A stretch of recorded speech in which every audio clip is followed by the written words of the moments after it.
नमस्कार, रात के 8 बजने को है। आप देख रहे हैं स्पेशल रिपोर्ट। मैं हूं आपके साथ चित्रा त्रिपाठी। आज की सबसे बड़ी खबर है, देश के 5 राज्यों में चुनाव की डेट का ऐलान हो गया है। चुनाव आयोग ने बता दिया कि बंगाल, असम, केरल, तमिलनाडु, पुडुचेरी में किन तारीखों को वोट डाले जाएंगे। आज डेट के ऐलान के बाद चुनावी युद्ध का ऑफिशियल शंखनाद हो गया। लेकिन 5 राज्यों के चुनाव में सियासी योद्धाओं का एक्स फैक्टर क्या है, आज इसका विश्लेषण हम करने वाले हैं। यानी बंगाल में ममता बनर्जी और मोदी ने चुनावी युद्ध को प्रतिष्ठा का सवाल क्यों बना दिया। असम में क्या सीएए बीजेपी की वापसी में रोड़ा बन सकता है, तो केरल और तमिलनाडु में राहुल गांधी क्या बड़ा उलटफेर के नायक बन पाएंगे। तथ्यों और आंकड़ों के आधार पर हम आज आपको एक एक राज्य की संपूर्ण पॉलिटिकल पिक्चर के बारे में बताने जा रहे हैं। West Bengal 8 phases. The counting shall be done on 2nd May 2021. जय श्री राम, जय श्री राम।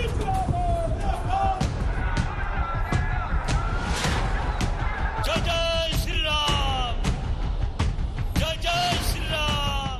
बंगाल में ममता की हार जीत का मतलब क्या होगा। बंगाल का विकास तब तक संभव नहीं है जब तक यहाँ टोलाबाजों का राज रहेगा। অন্য পার্টিকে তোলাবাজ বলবেন আর আপনার পার্টি কি ওয়াশিং মেশিন। बंगाल में मोदी शाह की साख क्यों दांव पर है।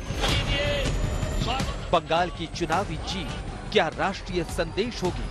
बंगाल में एक नई संस्कृति हम देने वाले हैं, नो कट मनी। बंगाल का एक्स फैक्टर।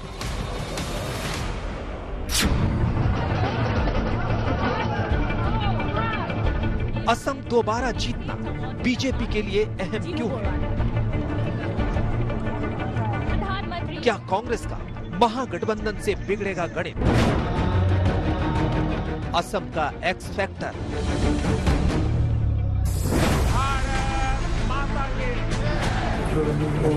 केरल से सांसद राहुल का असर कितना दिखेगा। चुनावी लड़ाई में उत्तर दक्षिण गेम चेंजर मुद्दा बनेगा। केरल का एक्स फैक्टर।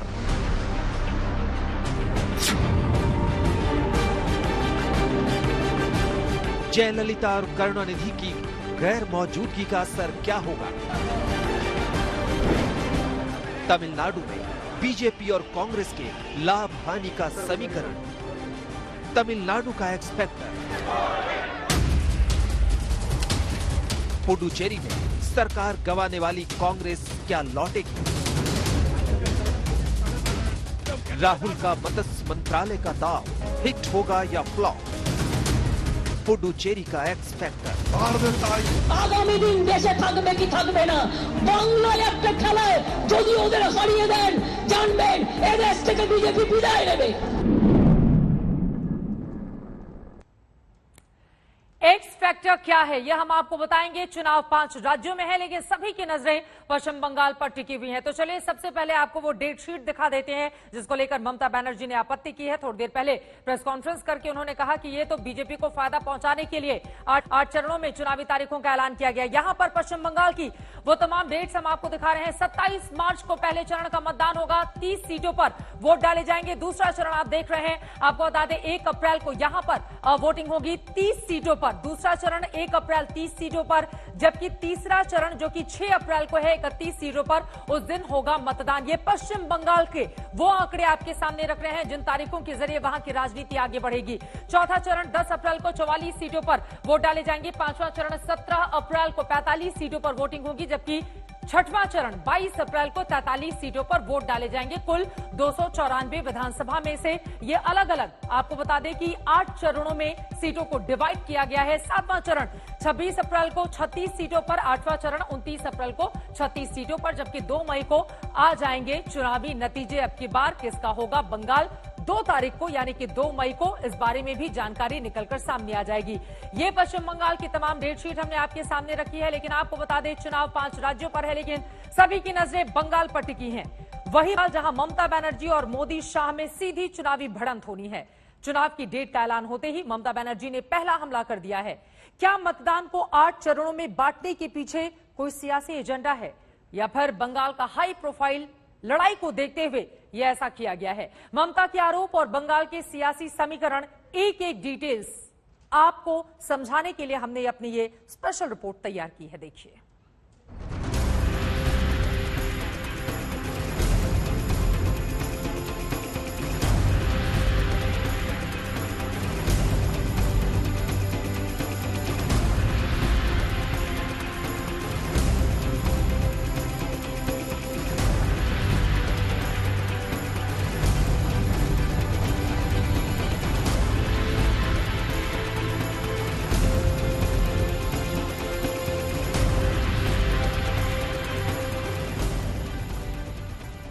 चुनाव की तारीखों के ऐलान के साथ 2021 की सबसे बड़ी सियासी लड़ाई के अखाड़े में सबसे बड़े योद्धाओं में आर पार का खेल शुरू हो गया। ये लड़ाई सिर्फ एक चुनाव की नहीं, बंगाल की ये सियासी लड़ाई नरेंद्र मोदी और शाह की प्रतिष्ठा की लड़ाई है। बंगाल की ये लड़ाई ममता बनर्जी के सियासी अस्तित्व की लड़ाई है। ये लड़ाई सिद्धांतों और पार्टी के विचारों की लड़ाई है। सीधे मुकाबले में चुनाव से पहले अपने अपने दावे हैं। ये परिवर्तन वोटों में या सीटों में कितना परिवर्तन हो जाएगा, क्योंकि आप तो टीम को टारगेट देकर खिलाने वाले कप्तान हैं। देखिए, अभी शुरुआत है, आप ऑडियंस में से काफी लोग मेरे लिए कुछ कुछ सोचेंगे कि कैसे ये आदमी बोलता है, मगर 200 से ज्यादा सीटों के साथ भारतीय जनता पार्टी पूर्ण बहुमत की सरकार यहां पर बनाने जा रही है, ये निश्चित।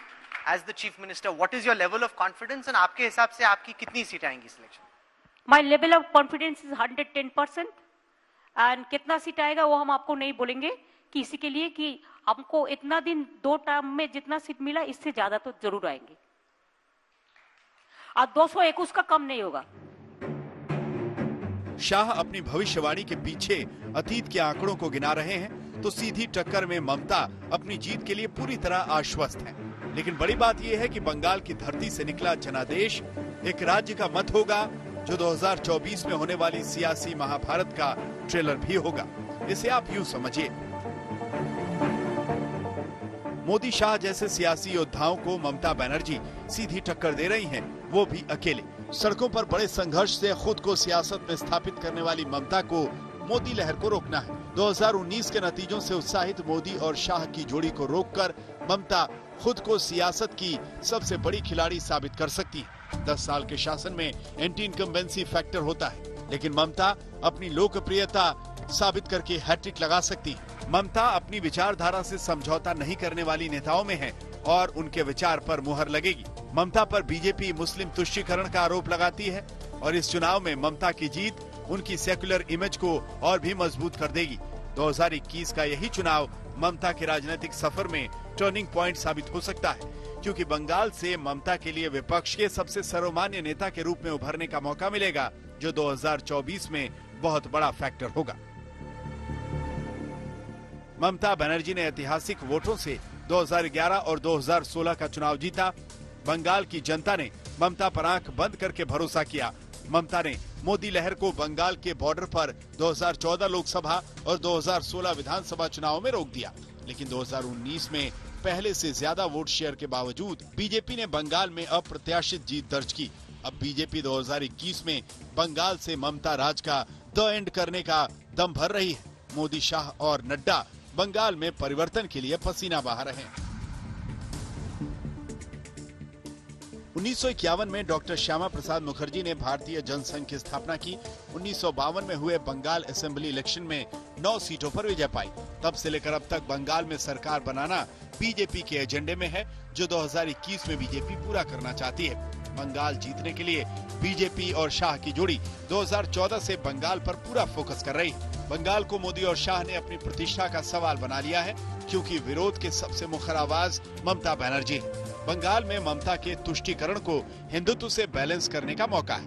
ममता सीएए के खिलाफ बोलती आई हैं और अगर उन्हीं के राज में बीजेपी जीत गई तो इसे रेफरेंडम की तरह पूरे देश में पेश करेगी। बीजेपी बंगाल में जीत को अपने राष्ट्रवाद की जीत के तौर पर देखेगी और 2024 में बंगाल से आने वाले सियासी खतरे को 2021 में ही रोक देगी।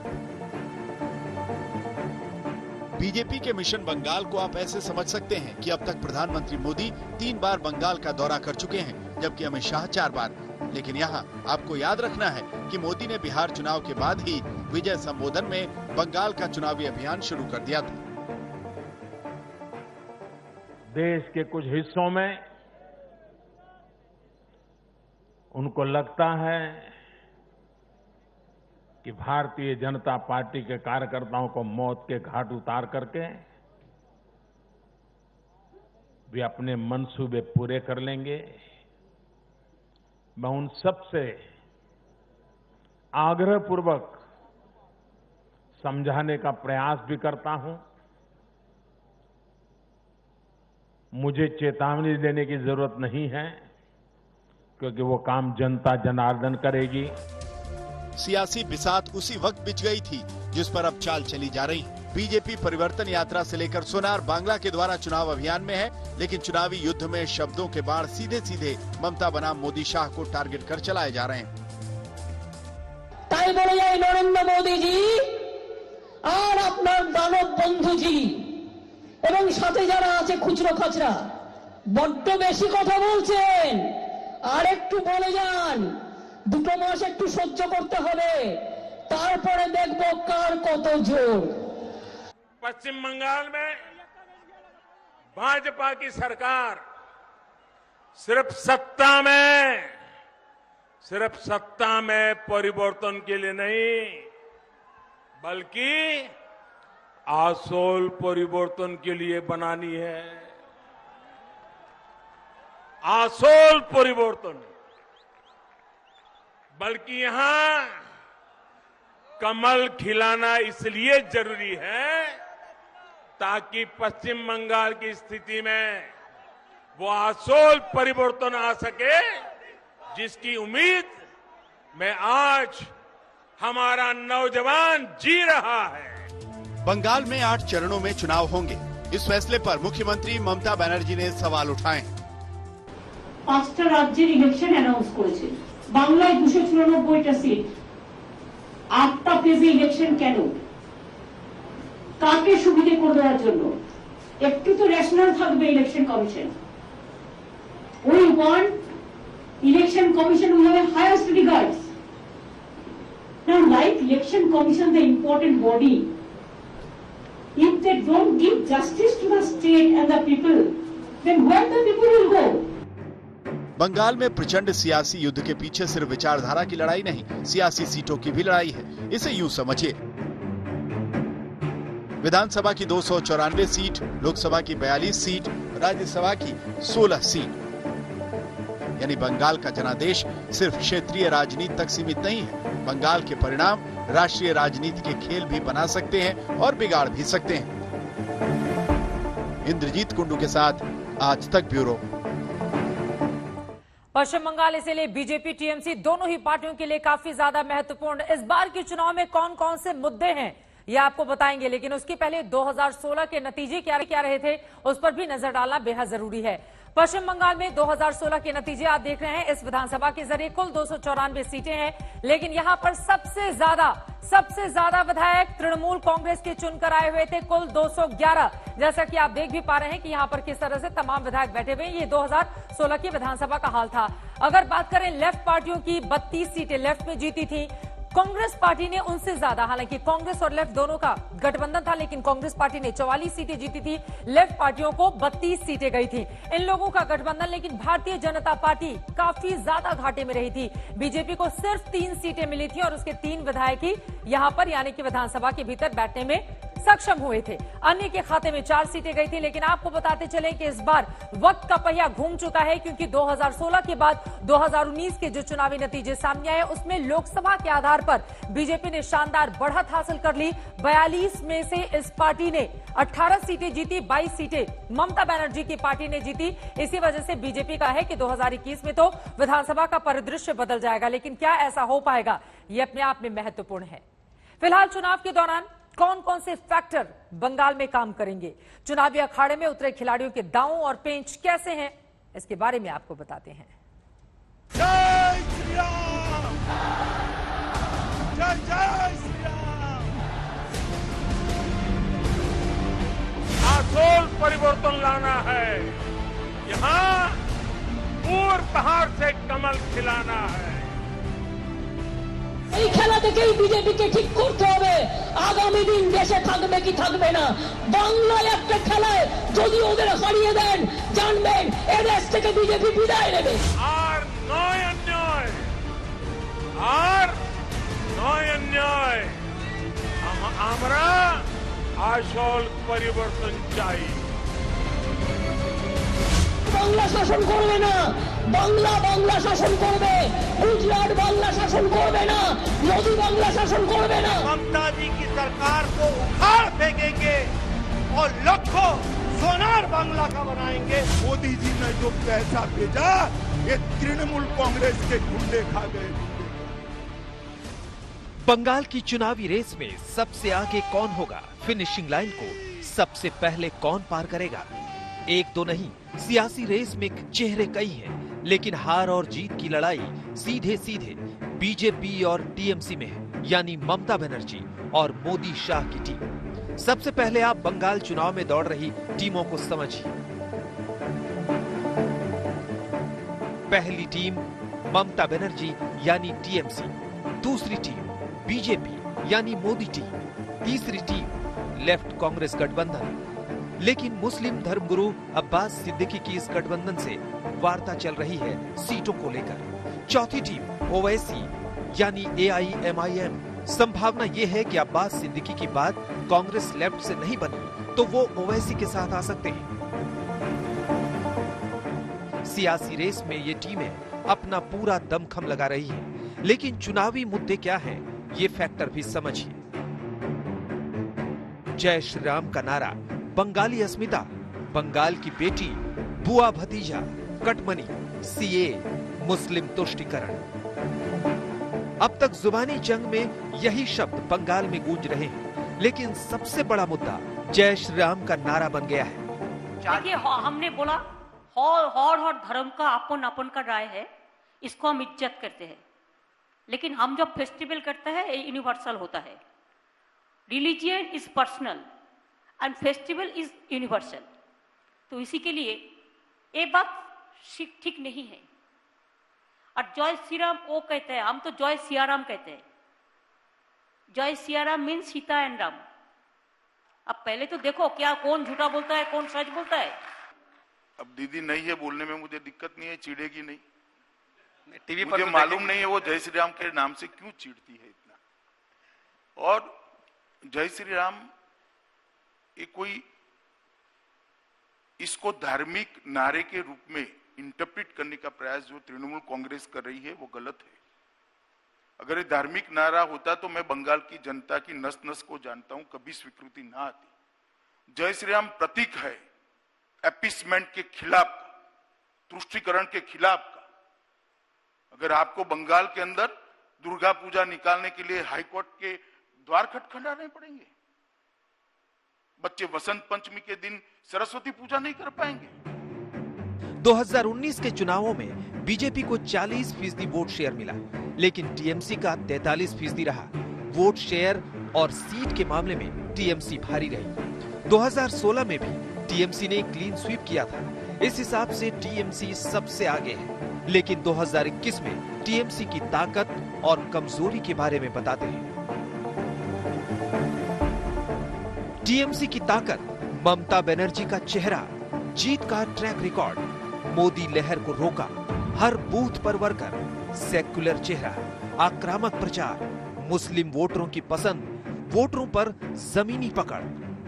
टीएमसी की कमजोरी, सत्ता विरोधी लहर, हिंसा के आरोप, मुस्लिम तुष्टीकरण, पार्टी के अंदर फूट, नेताओं का दल छोड़ना, परिवारवाद के आरोप, भतीजे की कार्यशैली। टीएमसी की सीधी टक्कर बीजेपी से है, जहां मोदी समेत पूरी टीम प्रचार कर रही है। पार्टी प्रेसिडेंट से लेकर केंद्रीय मंत्री तक रैलियां और रोड शो कर रहे हैं। लेकिन बंगाल में बीजेपी के फेवर में क्या है, ये समझिए। बीजेपी की ताकत, मोदी शाह का चेहरा, 2019 का प्रदर्शन, चुनावी अभियान, श्यामा प्रसाद मुखर्जी की विरासत, राष्ट्रवादी इमेज, हिंदुत्व का प्रचार, घुसपैठ विरोधी बीजेपी की कमजोरी, स्थानीय चेहरे नहीं, जमीनी वर्कर की कमी, आयातित नेताओं के भरोसे, बाहरी का आरोप, हिंदी हार्टलैंड की party, anti Muslim image. Bengal में चुनावी लड़ाई इन दो पार्टियों के बीच होगी, लेकिन जीत और हार में बड़ा फैक्टर साबित हो सकते हैं दो कैरेक्टर, यानी ओवैसी और मुस्लिम धर्मगुरु अब्बास सिद्दीकी। ओवैसी की ताकत, मुस्लिम नेता का चेहरा, शानदार वक्ता, मुस्लिम में मजबूत पकड़, 1 साल की मेहनत, अब्बास सिद्दीकी का समर्थन, बीजेपी विरोधी इमेज, बिहार में अच्छा प्रदर्शन, उर्दू भाषी मुस्लिमों का साथ। ओवैसी की कमजोरी, बंगाल में पार्टी कैडर नहीं, मजबूत संगठन नहीं, मुस्लिम सीटों तक सीमित, मुस्लिम वोटों में बंटवारा, वोटों का ध्रुवीकरण, बंगाली भाषी मुस्लिमों में बैठ नहीं। आपने सियासी अखाड़े में ओवैसी की स्ट्रेंथ और वीकनेस देखी और आपको फुरफुरा शरीफ से पीरजादा का फैक्टर बताते हैं, जो नई पार्टी बनाकर टीएमसी और बीजेपी के खिलाफ ताल ठोक रहे हैं। अब्बास सिद्दीकी की ताकत, बड़े मुस्लिम धर्मगुरु, फुरफुरा शरीफ के पीरजादा, हजारों मस्जिदों पर कंट्रोल, 60 से ज्यादा रैलियां की, एंटी सीए का चेहरा, मुस्लिम सीटों पर पकड़, ओवैसी का समर्थन। अब्बास सिद्दीकी की कमजोरी, घर के अंदर विरोध, मुस्लिम वोट में बंटवारा, चुनाव में ध्रुवीकरण, राजनीतिक अनुभव नहीं, चंद दिन पुरानी पार्टी, विकल्प जैसी शक्ति नहीं।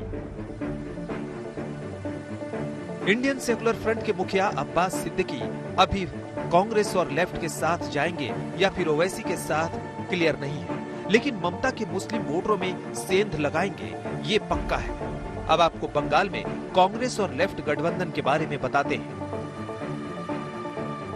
कांग्रेस लेफ्ट गठबंधन की ताकत, बंगाल के हर बूथ पर वर्कर, हिंदू मुस्लिम वोटों पर पकड़, जमीनी नेताओं की कमी नहीं, सेकुलर राजनीति के समर्थक। कांग्रेस लेफ्ट गठबंधन की कमजोरी, बड़े चेहरे का अभाव, पार्टी कैडर का मोह भंग, वोटरों को विश्वास कम, चुनावी रणनीति कमजोर।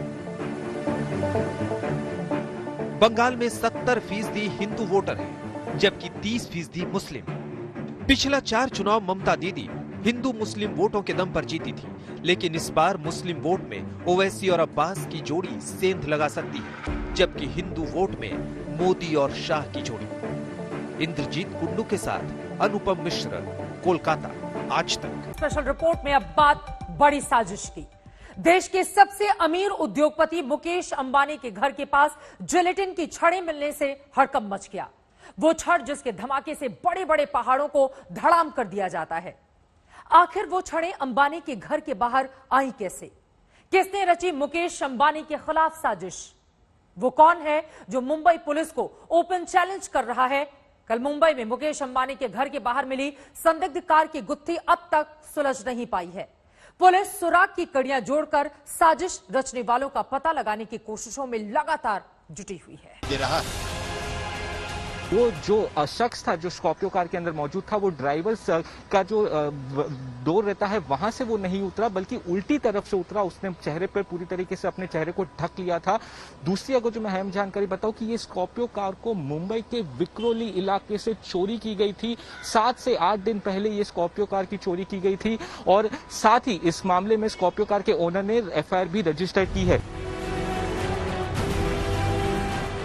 पुलिस को पता चला है कि अंबानी के घर के पास मिली विस्फोटक से भरी ये कार भी चोरी की गई थी, जिसके मालिक ने 18 फरवरी को विक्रोली थाने में शिकायत दर्ज कराई थी। 17 तारीख शाम को मैंने गाड़ी वहाँ पे लगाई है, उसके बाद चोरी हुई है गाड़ी। अभी मुझे 18 तारीख को पता चला गाड़ी का चोरी हुआ का। तो आपकी हाईवे पे एग्जैक्टली कौन सी लोकेशन पर आपकी गाड़ी खराब हुई थी? क्या हुआ था? खराब नहीं हुई थी, गाड़ी चालू थी, स्टीयरिंग उसका जाम हुआ था खाली। स्कॉर्पियो की चेचिस नंबर को खुरच दिया गया था ताकि इससे गाड़ी के मालिक तक ना पहुंचा जा सके। साथ ही स्कॉर्पियो पर मुकेश अंबानी की सुरक्षा काफिले की गाड़ी का नंबर प्लेट का ही इस्तेमाल किया गया था।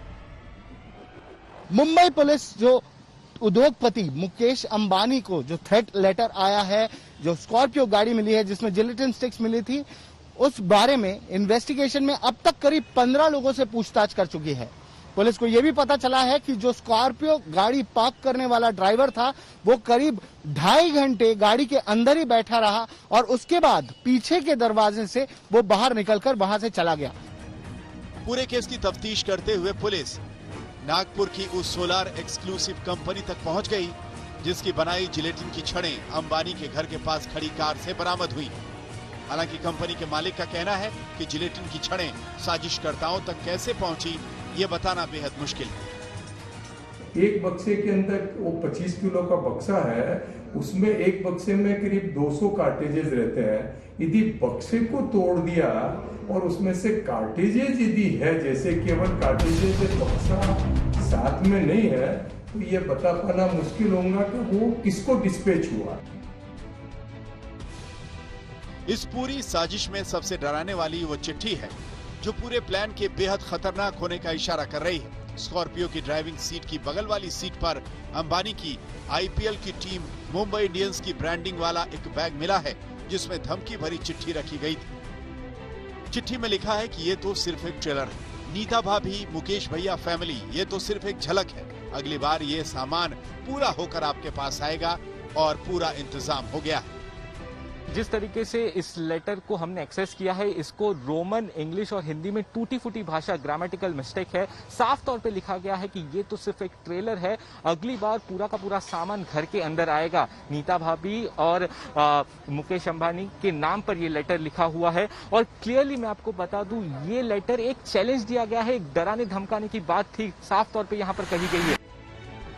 सुरक्षा एजेंसियों को बड़ा सवाल ये परेशान कर रहा है कि ऐसा दुस्साहस कौन कर सकता है। गाड़ी को सीज किया गया और गांधीवी पुलिस स्टेशन में एक इसके बारे में एफआईआर दाखिल किया गया under section 268, 465, 473, 120B of IPC and section 4 of explosive substances act और इसकी जांच पुलिस कर रही है। Mumbai police, local police station और क्राइम ब्रांच इसमें इस मैटर्स को इंक्वायर कर रही है।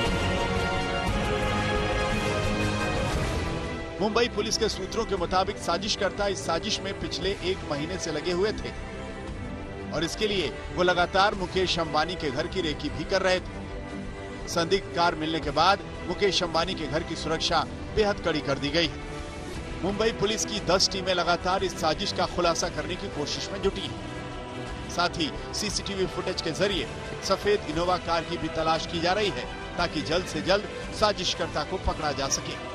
सौरभ अख्तानिया के साथ साहिल जोशी, मुंबई आज तक।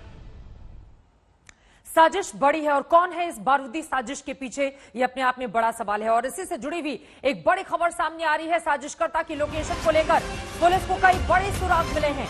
पुलिस को गाड़ियों की लोकेशन का पता चला है। स्कॉर्पियो गाड़ी और इनोवा गाड़ियों से साजिशकर्ता आए हुए थे, ये बड़ी जानकारी मिली है। यकीनन अगर ये जानकारी पुलिस ने इकट्ठा कर ली है कि स्कॉर्पियो और इनोवा गाड़ी से साजिशकर्ता आए हुए थे, तो आगे आने वाले वक्त में हो सकता है पुलिस इस बारे में भी जानकारी दे कि आखिर कौन लोग हैं जिन्होंने इस बारूदी साजिश को अंजाम दिया। मुकेश अंबानी के घर के पास कार से मिली जिलेटिन की छड़ें बड़ी साजिश की ओर लगातार इशारा कर रही हैं, क्योंकि अगर इस छड़ों के जरिए धमाका किया जाता तो बड़ी तबाही मचनी तय थी। जिलेटिन के इन छड़ों के तार नागपुर से जुड़ते दिख रहे हैं। पुलिस का कहना है कि 2.5 किलो जिलेटिन में धमाका होता तो आसपास के इलाकों में भारी तबाही तय थी।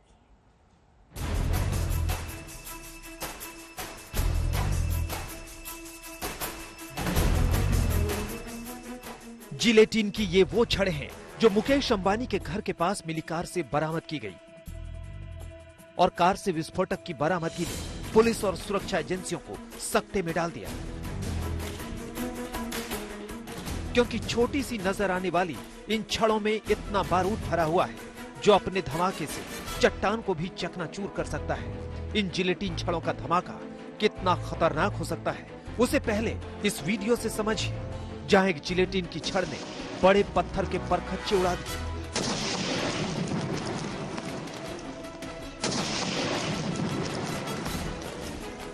धमाके की इन तस्वीरों से समझिए कि अगर मुकेश अंबानी के घर के पास मिली जिलेटिन की छड़ों में ब्लास्ट होता तो ये कितनी तबाही मचा सकता था, क्योंकि संदिग्ध कार में एक नहीं बल्कि जिलेटिन की 20 छड़ें बरामद हुई हैं और ये पुलिस की चिंता बढ़ाने वाला है। एक्सपर्ट्स की अगर माने तो जितनी मात्रा में जिलेटिन पाई गई है उससे एक बड़ा धमाका हो सकता था। जिलेटिन का इस्तेमाल अक्सर नक्सली इलाकों में किया जाता है, लेकिन इस वक्त मुंबई में इसका पाए जाने से कई सवाल उठ रहे हैं। लेकिन क्योंकि बारकोडिंग नहीं थी उन जिलेटिन के साथ, इतनी आसानी से ये ढूंढ पाना कि किसने वो खरीदा था, ये मुश्किल लग रहा है।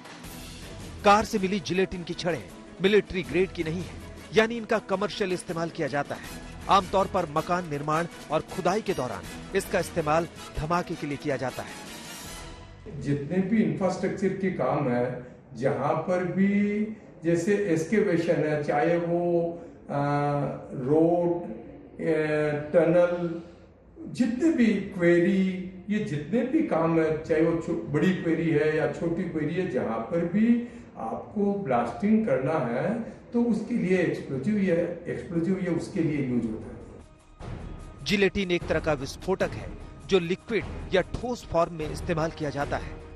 हालांकि मुंबई में मिली जिलेटिन की इन छड़ों के साथ डेटोनेटर नहीं मिला है। जिलेटिन एक हाईली एक्सप्लोजिव सब्सटेंस है। ये जनरली माइनिंग इंडस्ट्री में पहाड़ों को उड़ाने के लिए काम आता है। इसी कारण इसमें विस्फोटक क्षमता बहुत अधिक होती है और 20 छड़ों में इतनी कैपेबिलिटी होती है कि वो आराम से कोई बिल्डिंग को नीचे धराशायी कर सके। दरअसल जिलेटिन स्टिक्स का इस्तेमाल डेटोनेटर के साथ होता है।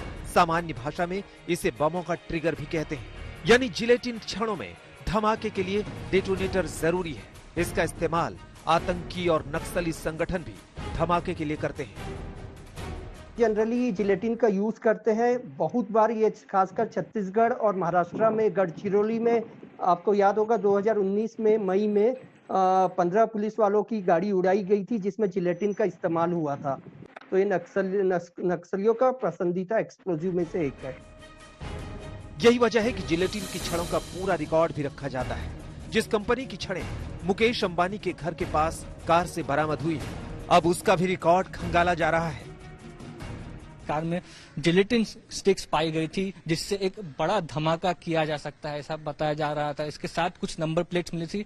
वो नंबर प्लेट्स मैच करती हैं कुछ सिक्योरिटी के जो व्हीकल्स हैं मुकेश अंबानी के कॉन्वॉय में, उससे, और साथ ही साथ एक थ्रेट लेटर। ये सारी चीजों की तहकीकात इस वक्त मुंबई पुलिस कर रही है। धमकी और विस्फोटक वाली साजिश को लेकर मुंबई पुलिस बेहद गंभीर है। जांच के साथ साथ मुकेश अंबानी की सुरक्षा कड़ी कर दी गई है। साथ ही पुलिस जिलेटिन की इन छड़ों के जरिए रची गई खतरनाक साजिश का पर्दाफाश करने में जुटी है। सौरभ वक्तानिया के साथ साहिल जोशी, मुंबई आज तक। आइए अब ग्राफिक्स के जरिए समझते हैं अंबानी का सुरक्षा कवच कैसा है। देश के सबसे बड़े उद्योगपति मुकेश अंबानी को Z+ सुरक्षा मिली हुई है। आपको हम दिखा रहे हैं Z+ के तहत अंबानी की सुरक्षा में कुल कितने जवान। आपको बता दें, सबसे पहला घेरा जो होता है वो NSG के जवानों का होता है जिनको आप ब्लू ड्रेस में देख रहे हैं। उसके बाद SPG के जवानों का दूसरा घेरा होता है जो आपको ब्लैक में दिखाई दे रहे हैं, और सबसे आखिर में CRPF के जवान जो लगातार उनको सुरक्षा मुहैया कराते रहते हैं। इसके बाद हम आपको बताने की कोशिश कर रहे हैं, Z+ कैटेगरी की सुरक्षा मिली हुई है मुकेश अंबानी को। अपने आप में काफी महत्वपूर्ण CRPF के जवानों की तैनाती होती है। Z+ की सुरक्षा जब किसी को भी मुहैया कराई जाती है, कुल 55 जवान उनकी सुरक्षा में तैनात रहते हैं। अंबानी का ये पूरा का पूरा सुरक्षा कवच है जिसमें 10 NSG के कमांडोज भी होते हैं। 24 घंटे 6 PSO की तैनाती रहती है, और इसके लिहाज से आप समझ सकते हैं कि कितना महत्वपूर्ण। फिलहाल हम आपको दिखा रहे हैं अंबानी के सुरक्षा कवच में हर महीने 15 से 16 लाख रुपए का खर्च आता है। रहने खाने का इंतजाम अलग से किया जाता है क्योंकि यहां पर जो जवान हैं उनकी तादाद बहुत ज्यादा होती है।